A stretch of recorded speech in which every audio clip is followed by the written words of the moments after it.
সাংবাদিক শহীদ দীপক স্বৰ্গীয়াৰীৰ ২৯ সংখ্যক মৃত্যুবাৰ্ষিকী গুৰেশ্বৰৰ প্ৰেছ ক্লাবৰ উদ্যোগত স্মৃতিচাৰণ সভাৰ অনুষ্ঠিত কৰা হয় আৰু সভাত উপস্থিত থাকে জ্যেষ্ঠ সাংবাদিক NKTVৰ কনসাল্টিং এডিটৰ প্ৰণয় বৰদলৈ। উপস্থিত থাকে গুৱাহাটী প্ৰেছ ক্লাবৰ সভানেত্ৰী সুস্মিতা গোস্বামী। উপস্থিত উচ্চ ন্যায়ালয়ৰ জ্যেষ্ঠ অধিবক্তা মানস শৰণীয়া। গুৰেশ্বৰ জ্ঞানজ্যোতি একাডেমীৰ প্ৰাংগণত অনুষ্ঠিত হয় এই বিশেষ সভাখন।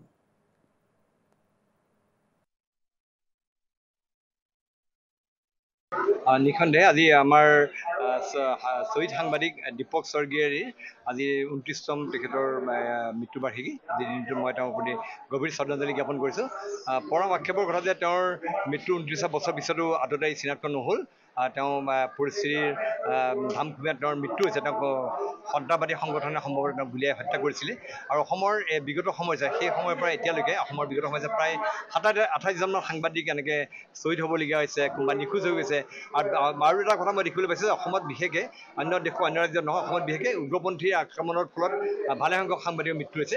কিন্তু এই সাংবাদিকসকলৰ মৃত্যুৰ অধিকাংশই আনকি সেই সময়ত সমগ্ৰ ৰাজ্য কঁপাই দিলে চাঞ্চল্য সৃষ্টি কৰা পৰাগ দাসৰ হত্যাকাণ্ডৰ ক্ষেত্ৰত ক'লোঁ যে সাংবাদিকসকলৰ হত্যাকেইসকল প্ৰায় হাৰি গৈছে, কোনো এজন আততায়ী চিনাক্ত হোৱা নাই। এইটো পৰম আক্ষেপৰ কথা। আৰু তাৰ মাজতো আৰু আমাৰ তাৰ লগতে আৰু এটা কথা কওঁ যে আমাৰ ৱৰ্ল্ড প্ৰেছ ফ্ৰীডম ইণ্ডেক্স আছে। এই ৱৰ্ল্ড প্ৰেছ ফ্ৰীডম ইণ্ডেক্সত আমাৰ ভাৰতৰ স্থান ১৫৯। ভাৰতৰ স্থান আমি ১৫৯তম ভাৰত আছে। আৰু গতিকে সেইটো সূচাইছে যে ১৮০খন দেশৰ এজন ভাৰতত প্ৰেছ স্বাধীনতা কি পৰ্যায়ত আছে।